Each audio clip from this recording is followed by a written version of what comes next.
जय हिंद दोस्तों, स्वागत है आप सबका अपने प्लेटफॉर्म जीएस सारथी अड्डा पे। तो हर रोज की भांति आज हम फिर 20 नए प्रश्नों के साथ आपसे जुड़ रहे हैं। आज का 20 नया प्रश्न है भारतीय राष्ट्रीय कांग्रेस का अगला सीरीज, जिसमें हम 21 से 40 तक के प्रश्नों को करेंगे और इन प्रश्नों का डिटेल्ड एक्सप्लेनेशन भी करते चलेंगे। तो प्यारे बच्चों, आज का पहला क्वेश्चन आपके सामने है कि त्रिपुरी अधिवेशन 1939 के समय कांग्रेस अध्यक्ष कौन थे। आपको बताना है जो 1939 में कांग्रेस का त्रिपुरी अधिवेशन था, उसमें कांग्रेस के अध्यक्ष निम्न में से कौन हुआ करते थे। गांधी जी, सुभाष चंद्र बोस, सरदार वल्लभ भाई पटेल और राजेंद्र प्रसाद। तो इसका आंसर होगा option number B, Subhash Chandra Bose. Option number B, Subhash Chandra Bose. अब इसके डिटेल्ड एक्सप्लेनेशन पे चलेंगे और एक्सप्लेनेशन में यह है कि 1939 में कांग्रेस का अधिवेशन त्रिपुरी यानी कि मध्य प्रदेश में हुआ था। कहां हुआ था? मध्य प्रदेश में हुआ था। आपको याद रखना है, मध्य प्रदेश में। सुभाष चंद्र बोस ने गांधी समर्थित पटाभी सीतारमैया को हरा करके अध्यक्ष पद जीता था। तो इन्होंने किसे हरा करके जीता था? तो पटाभी सीतारमैया को। यह भी क्वेश्चन में डायरेक्ट आ जाता है एग्जाम में कि किसे हरा करके सुभाष चंद्र बोस ने त्रिपुरी अधिवेशन में जीता था। तो पटाभी सीतारमैया को। और इनको किनका समर्थन प्राप्त था? तो गांधी जी का समर्थन प्राप्त था। किनका था? गांधी जी का। यानी गांधी जी अपने समर्थन के साथ पटाभी सीतारमैया को लड़ने के लिए उठाते हैं और जब ये हारते हैं तो गांधी जी को ऐसा लगता है कि ये मेरी खुद की अपनी हार है। बाद में कार्यकारी समिति के मतभेद के कारण बोस ने त्यागपत्र दे दिया। अगला लाइन है कि सुभाष चंद्र बोस को 2 बार कांग्रेस अध्यक्ष बनाया गया था। 1938 में हरिपुरा में बनाया गया था और 1939 में त्रिपुरी में बनाया गया था। जिसको मैंने अंडरलाइन किया है इसको आपको बिल्कुल ध्यान में रखना है, डायरेक्ट यहां से क्वेश्चन बन जाते हैं। तो 2 बार बनाया गया, 1938 में हरिपुरा और 1939 में त्रिपुरी। अब अगले क्वेश्चन की तरफ बढ़ेंगे और अगला क्वेश्चन है कि त्रिपुरी अधिवेशन कहां हुआ था। जो त्रिपुरी अधिवेशन था वह कहां हुआ था? नागपुर हुआ था, त्रिपुरी में हुआ था, जबलपुर में हुआ था और इलाहाबाद में हुआ था। बहुत लोग यहां त्रिपुरी का मतलब त्रिपुरी मार के निकल जाएंगे, ऐसा नहीं है। जो त्रिपुरी अधिवेशन था वह जबलपुर में हुआ था, इसलिए इसका आंसर हो जाएगा ऑप्शन नंबर सी। और जबलपुर जो है मध्य प्रदेश का एक शहर है। यहां एक्सप्लेनेशन में लिखा गया है कि त्रिपुरी जबलपुर मध्य प्रदेश के पास स्थित है। कई परीक्षाओं में सीधे जबलपुर भी पूछ लिया करता है। तो आपको याद रखना है कि त्रिपुरी जबलपुर जो मध्य प्रदेश में स्थित है वहां है। अब हम अगले क्वेश्चन की तरफ बढ़ेंगे और अगला क्वेश्चन है हमारा कि सुभाष चंद्र बोस ने कांग्रेस अध्यक्ष पद से त्याग पत्र कब दिया। यदि आप को ये सेशन बेहतर लग रहा है और आपको लग रहा है कि सफलता पाना है तो प्लीज लाइक शेयर सब्सक्राइब कीजिए कि जैसे ही मैं वीडियो डालूं सीधा आपके पास पहुंचे और आप बेहतरीन ढंग से क्वेश्चन को कर पाए। तो सुभाष चंद्र बोस ने कांग्रेस अध्यक्ष पद से त्याग पत्र कब दिया? तो 37, 1938, 1939, 1940। तो वो 2 बार इसके अध्यक्ष रहे। कितने बार? 2 बार। कमेंट बॉक्स में आपको लिखना है कि 2 बार कहां कहां और कब कब रहे। तो 1938 में रहे और 1939 में रहे।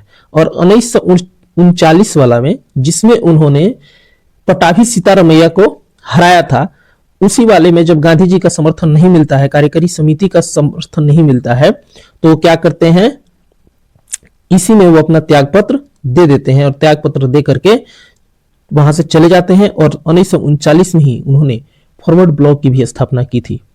तो एक्सप्लेनेशन इसका देखेंगे। इसमें है कि त्रिपुरी अधिवेशन के बाद गांधी जी के विरोध और कार्य समिति के सहयोग न मिलने के कारण बोस ने अध्यक्ष पद छोड़ दिया। आपको याद रखना है एग्जाम में जब डिटेल्ड या फिर कंसेप्चुअल क्वेश्चन पूछेगा तो सीधा कारण भी पूछता है कि निम्न में से कौन सा कारण था जिस वजह से सुभाष चंद्र बोस को त्रिपुरी अधिवेशन से त्याग पत्र देना पड़ा था।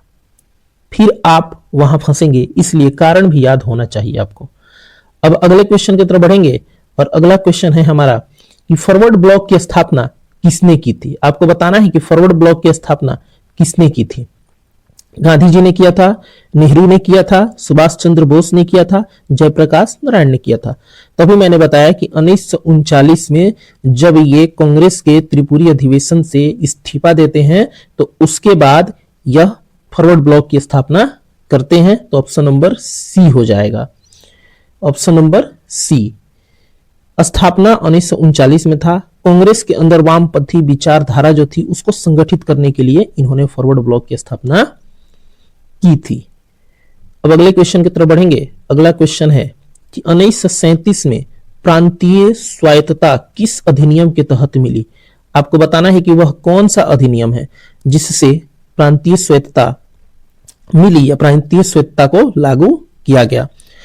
तो 1909 वाले में नहीं, 1909 नहीं होगा, 1919 वाले में, 1935, 1947। इसका आंसर होगा ऑप्शन नंबर सी 1935 और इसमें प्रांतीय स्वायत्तता अधिनियम मिला था। एक्सप्लेनेशन में भारत सरकार अधिनियम 1935 इसके तहत प्रांतीय स्वायत्तता मिला। और यह भी आपको याद रखना है कि द्वैध शासन की समाप्ति प्रांतों में कर दी गई। द्वैध शासन की समाप्ति कब प्रांत में कर दी गई? तो 1935 अधिनियम के तहत, और उसके जगह पे प्रांतीय स्वायत्तता को जोड़ दिया गया। अगले क्वेश्चन की तरफ बढ़ेंगे। अगला क्वेश्चन है हमारा 1937 में कांग्रेस ने कितने प्रांतों में सरकार बनाई।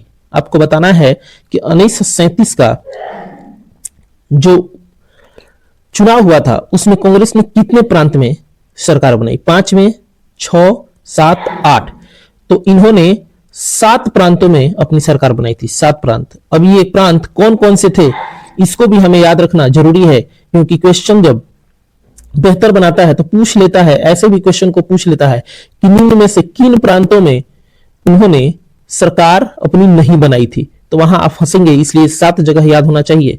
मद्रास पहला कौन सा है? मद्रास में बनाया, मद्रास जिसे अभी चेन्नई कहते हैं। बंबई में बनाया जिसे अभी मुंबई कहते हैं। यूपी को संयुक्त प्रांत भी कहते थे उस समय, तो संयुक्त प्रांत भी ऑप्शन में हो सकता है। बिहार में बनाया था, ठीक है, सीपी में बनाया था, उड़ीसा में बनाया था। NWFP का मतलब होता है उत्तर पश्चिम, ठीक है, उत्तर पश्चिमोत्तर राज्य में भी बनाया था। ये 7 नाम आपको याद होने चाहिए, ठीक है। अब अगले क्वेश्चन की तरफ बढ़ते हैं और अगला क्वेश्चन है हमारा कि कांग्रेस मंत्रिमंडल ने त्याग पत्र कब दिया। प्यारे दोस्तों, सेशन को लाइक, शेयर, सब्सक्राइब जरूर करें। यूट्यूब के इतिहास में पहली बार आपको डिटेल्ड एक्सप्लेनेशन के साथ बिल्कुल फ्री में कंटेंट दिए जा रहे हैं, और जो भी क्वेश्चन है वो प्रीवियस ईयर के हैं और A1 के कंटेंट आपको दिए जा रहे हैं। तो आपसे इतना ही रिक्वेस्ट है कि लाइक, शेयर, सब्सक्राइब जरूर करें। कमेंट बॉक्स में अपना आंसर जरूर लिखें। यदि आपको कोई किसी प्रकार का दिक्कत है, कोई और जानकारी चाहिए, तो आप सीधा कमेंट बॉक्स में लिख सकते हैं, मैं उसका रिप्लाई आपको दे दूंगा।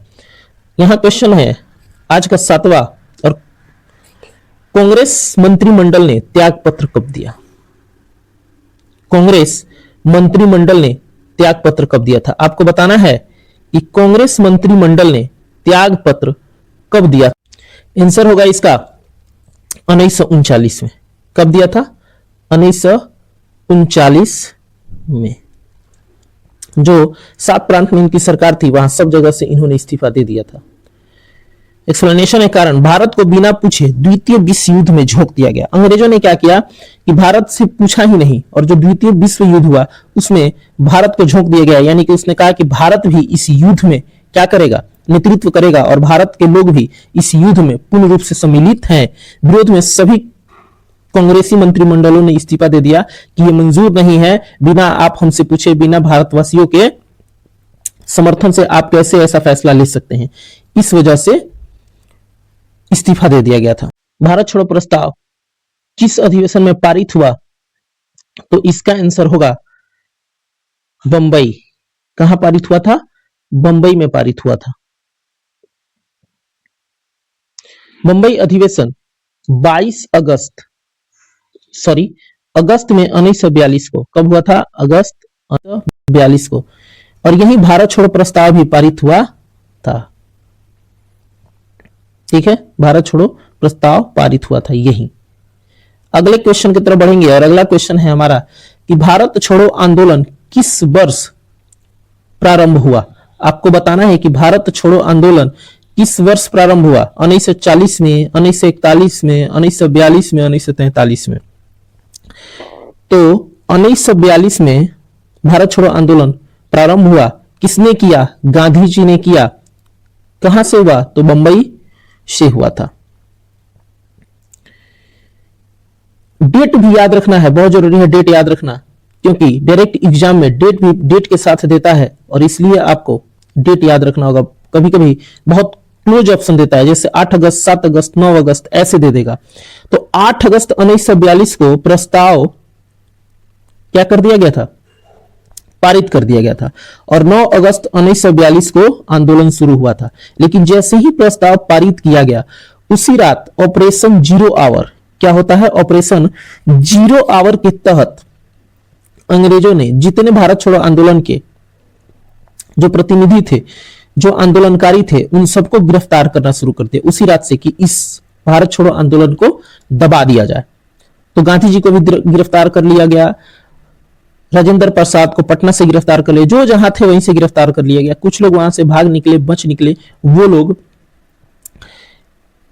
लोग इस आंदोलन का नेतृत्व करने लगे। ठीक है, उसमें रेडियो से किसी ने प्रचार प्रसार किया, जैसे उषा मेहता हो गई। ये सारी बातें जैसे आगे क्वेश्चन आएगा मैं बात करूंगा डिटेल्ड। अभी बस आपको इतना जानना है कि कब शुरू हुआ और आंदोलन कब शुरू हुआ और कब प्रस्तावित हुआ। ठीक है, अगले क्वेश्चन की तरफ बढ़ते हैं और अगला क्वेश्चन है हमारा, भारत छोड़ो आंदोलन का नारा किसने दिया था? बहुत बढ़िया क्वेश्चन है। आपको बताना है कि भारत छोड़ो आंदोलन का नारा किसने दिया था? नेहरू जी ने दिया था, पटेल जी ने, गांधी जी ने, या फिर सुभाष चंद्र बोस ने?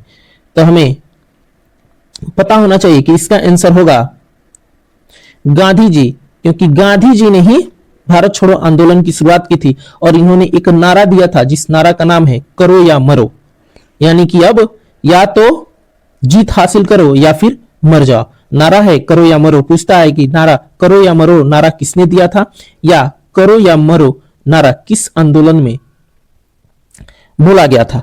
यह नारा जनता की क्रांतिकारी ऊर्जा का प्रतीक भी बना। अगले क्वेश्चन की तरफ बढ़ेंगे और अगला क्वेश्चन है कि करो या मरो का नारा किस आंदोलन से संबंधित है? देखिए पूछ ही दिया, यूपीएससी प्री 2006 में ये क्वेश्चन पूछा हुआ है। तो भारत छोड़ो आंदोलन के समय यह नारा दिया गया था। भारत छोड़ो आंदोलन के समय यह नारा दिया गया था।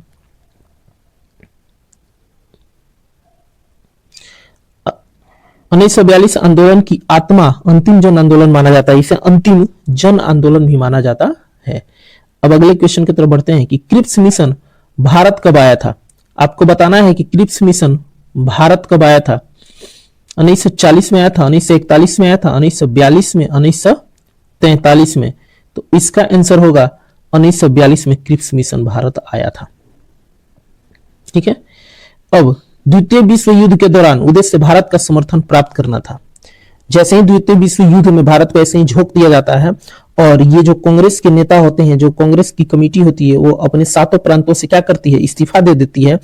अब अंग्रेजों को ऐसा लगने लगता है कि भारत में फिर द्वेष बढ़ने लगा, तुरंत विरोध होगा, जिस वजह से क्रिप्स मिशन लेकर के स्टोवेट क्रिप्स के नेतृत्व में भारत पहुंचता है, लेकिन उसका भी विरोध किया जाता है। ठीक है, अगले क्वेश्चन की तरफ बढ़ेंगे हम। अगला क्वेश्चन है कि क्रिप्स मिशन किस देश से संबंधित था? क्रिप्स मिशन किस देश से संबंधित था? तो हमें पता है कि जब उस समय इंग्लैंड हम पे शासन कर रहा था तो इंग्लैंड से ही संबंधित होगा। और स्टैफोर्ड क्रिप्स ब्रिटेन के प्रतिनिधित्व थे, इन्हीं के प्रतिनिधित्व के में यह भारत आया था। अगले क्वेश्चन की तरफ बढ़ते हैं। क्रिप्स मिशन का विरोध क्यों किया गया? आपको बताना है कि ऐसा कौन सा कारण था जिस वजह से क्रिप्स मिशन का विरोध किया गया। तो डोमिनियन स्टेट के कारण किया गया था, प्रांतों को अलग होने का अधिकार की वजह से किया गया था, तत्कालिक स्वतंत्रता न होना और उपयुक्त सभी। तो इसके कारण सभी हो जाएंगे। डोमिनियन स्टेट के कारण, क्योंकि भारत का कहना था कि अब हमें डोमिनियन स्टेट नहीं चाहिए, अब हमें पूर्ण स्वतंत्रता चाहिए, क्योंकि डोमिनियन स्टेट हमारे लिए कोई महत्वपूर्ण नहीं रखता है, अब हमें पूर्ण स्वतंत्रता चाहिए। प्रांतों को अलग होने का अधिकार जो था, यह भी कारण बन गया था। तत्कालिक स्वतंत्रता न होना, ये कह रहे थे कि हमें तत्काल अब स्वतंत्र करो, और ये चीजों को आगे बढ़ा रहे थे, जिस वजह से इसका आंसर उपयुक्त सभी हो जाएगा। उपयुक्त सभी हो जाएगा। तत्काल स्वतंत्रता नहीं, प्रांतों में अलग होने का अधिकार, केवल युद्ध के बाद डोमिनियन स्टेट्स का ऐलान किया था अंग्रेज, जिस वजह से इन लोगों ने विरोध करना शुरू कर दिया था। अगला क्वेश्चन है हमारे सामने कि कांग्रेस सोशलिस्ट पार्टी की स्थापना कब हुई थी। बहुत बढ़िया क्वेश्चन। आपको बताना है कि कांग्रेस सोशलिस्ट पार्टी की स्थापना कब हुई थी। 1928 में, 1930 में, 1934 में और 1936 में। तो कांग्रेस सोशलिस्ट पार्टी की स्थापना 1934 में हुई थी। किसने किया था? यह मिलेगा कि कांग्रेस के अंदर समाजवादी धारा उद्देश्य था मजदूर और किसान हित, मजदूर और किसान दोनों के हित में। किया किसने था? तो जयप्रकाश नारायण ने किया था। जयप्रकाश नारायण ने किया था। ये क्वेश्चन में आएगा, अगले एक्सप्लेनेशन में जरूर आपको मिलेगा, इस वजह से मैं यहां लिख नहीं रहा हूं। अगला क्वेश्चन है कांग्रेस सोशलिस्ट पार्टी के प्रमुख नेता कौन थे? आ गया सुभाष चंद्र बोस, जयप्रकाश नारायण, सरदार वल्लभ भाई पटेल, राजगोपालाचारी। तो जयप्रकाश नारायण थे और इनके साथ एक और महत्वपूर्ण व्यक्ति होते हैं। जयप्रकाश नारायण ने इसकी स्थापना की और इनके साथ एक और महत्वपूर्ण व्यक्ति होते हैं, एक और महत्वपूर्ण व्यक्ति होते हैं जिनका नाम है आचार्य नरेंद्र देव। आचार्य नरेंद्र देव, इन्होंने भी इसमें महत्वपूर्ण भूमिका निभाई थी। और एक जेपी आंदोलन आप जानते हैं, जिस जेपी आंदोलन ने इंदिरा गांधी को प्रधानमंत्री, भारत के प्रधानमंत्री इंदिरा गांधी को उनके पद से हटाने पर मजबूर कर दिया। और जेपी आंदोलन छात्र आंदोलन हुआ करता था, यह बहुत बड़ा आंदोलन था। यह भी आपको ध्यान में रखना है कि जेपी आंदोलन किसने किया था, किस प्रकार का आंदोलन था। तो छात्र आंदोलन था। किसके पद से हटा दिया गया? तो इंदिरा गांधी के खिलाफ था और उनको पद छोड़ के हटना पड़ा था। इतना जबरदस्त आंदोलन हुआ था। अगले क्वेश्चन की तरफ बढ़ेंगे हम, और अगला क्वेश्चन है हमारा कि कैबिनेट मिशन भारत कब आया। आपको बताना है कि जो कैबिनेट मिशन था वो भारत कब आया था। 1942 में, 1944 में, 1946 में, 1947 में। तो कैबिनेट मिशन भारत 1946 में आया था। कब आया था? 1946 में आया था। उद्देश्य था सत्ता हस्तांतरण की योजना और भारत के विभाजन की भूमिका। जो भारत का विभाजन है उसका भूमिका था और सत्ता हस्तांतरण की योजना थी कि सत्ता को हस्तांतरित कर देना है। अगले क्वेश्चन की तरफ चलते हैं। कैबिनेट मिशन में कितने सदस्य थे? बहुत बढ़िया क्वेश्चन है। पूछता है कितने सदस्य थे और इन सदस्यों का नाम भी पूछता है। तो आपको याद रखना है कि इसमें 3 सदस्य हुआ करते थे। कितने सदस्य हुआ करते थे? 3 सदस्य हुआ करते थे। और वो तीनों सदस्य का नाम क्या था, यह भी आपको ध्यान में रखना है। और वो तीनों सदस्य होते हैं लॉर्ड पैथिंग लॉरेंस, एबी अलेक्जेंडर और स्ट्रॉफेड क्रिप्स। डायरेक्ट क्वेश्चन बनाता है कि निम्न में से कौन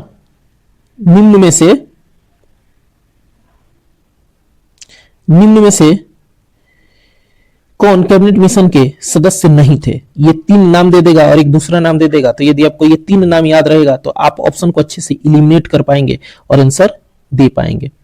जो भी आपके सामने और जो भी एक्सप्लेनेशन दिया गया है बिल्कुल एग्जाम ओरिएंटेड है। ये जो है ये हर एग्जाम से लिया हुआ क्वेश्चन है। और एक बार आप हमारे साथ इस पूरे सीरीज को कर लेते हैं, फिर भारतीय राष्ट्रीय आंदोलन को कहीं से करने की कोई जरूरत नहीं है। और 100% जो प्रश्न है वो यहीं से आएंगे और 100% आपके एग्जाम में सारे क्वेश्चन डायरेक्ट लड़ जाएंगे। या तो क्वेश्चन के माध्यम से लड़ जाए या फिर जो एक्सप्लेनेशन दिया जा रहा है उसके माध्यम से लड़ जाए। आप जाकर के एग्जाम दे करके देखिएगा। अगला क्वेश्चन है अंतरिम सरकार का गठन कब हुआ था। आपको बताना है कि अंतरिम सरकार का गठन कब हुआ था। अंतरिम सरकार का गठन 1945 में हुआ था, 46 में हुआ था, 1947 में हुआ था या 1948 में हुआ था। इसका आंसर हो जाएगा 1946। 1946। अब 1946 में कब हुआ था ये देखते हैं।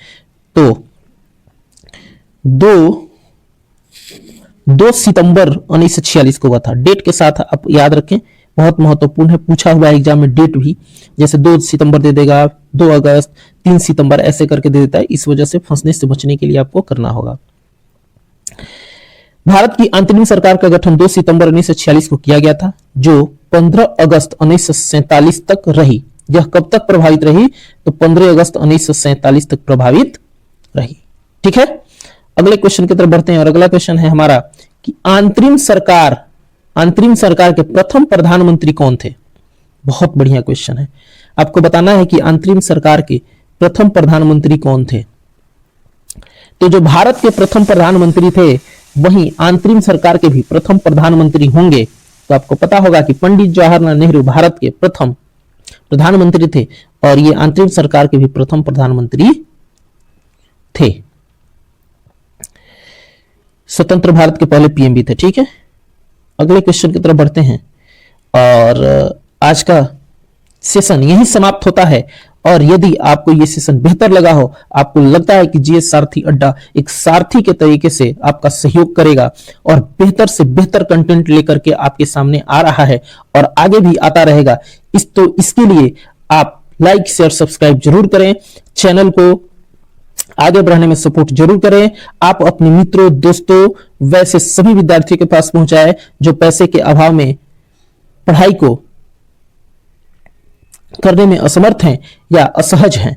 आप उन तक इस वीडियो को पहुंचाएं और उन्हें बताएं कि YouTube पे जीएस सारथी अड्डा एक ऐसा प्लेटफॉर्म आया हुआ है जो बिल्कुल फ्री ऑफ कॉस्ट आपको आशीष सर के द्वारा पूरे इतिहास को कवर किया जाएगा। जो भारत के किसी भी एग्जाम में यदि पूछा जाता है तो आपसे हिस्ट्री के एक भी प्रश्न नहीं छूटेंगे। अभी हम लोग मॉडर्न हिस्ट्री कर रहे हैं, इसके बाद हम इंसाइंट भी करेंगे, मिडाइवल भी करेंगे। हिस्ट्री का पूरा कमांड आपको जीएस सारथी अड्डा से आशीष सर के द्वारा मिलेगा और एक भी क्वेश्चन आपको छूटने नहीं दिया जाएगा।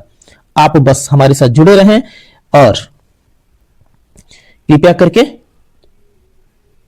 लाइक शेयर सब्सक्राइब जरूर करें। कमेंट बॉक्स में लिखें यदि आपको कोई और इंप्रूवमेंट चाहिए, कुछ और जानकारी चाहिए, कोई और सजेशन हो तो आप कमेंट बॉक्स में लिखें, मैं जरूर उस पर अमल करूंगा, जरूर आपके साथ आगे बढ़ने की कोशिश करूंगा और आपका और हमारा दोनों का सहयोग होगा और हम दोनों सफलता के शिखर तक पहुंचेंगे और 100% सफल होंगे। ये वादा है मेरा आपसे। मैं जो भी करूंगा एकदम एग्जाम ओरिएंटेड करूंगा और बेहतर से बेहतर कंटेंट लाने का कोशिश करूंगा और बेहतर से बेहतर कंटेंट लाने की कोशिश ही नहीं बल्कि आपको दूंगा भी। और आप जब एग्जाम में जाएंगे तो आप क्वेश्चन को 100% करके आएंगे, आपके अंदर वो एक कॉन्फिडेंस बिल्ड होगा। बस आप हमसे जुड़े रहें तो थैंक यू। जीएस सारथी अड्डा में स्वागत है आपका और हमेशा स्वागत रहेगा। तो कंसेप्ट क्लियर तो रिजल्ट क्लियर। क्वेश्चन के साथ कंसेप्ट इसलिए क्लियर कराया जा रहा है ताकि आपका रिजल्ट भी क्लियर हो। Bye bye, thank you.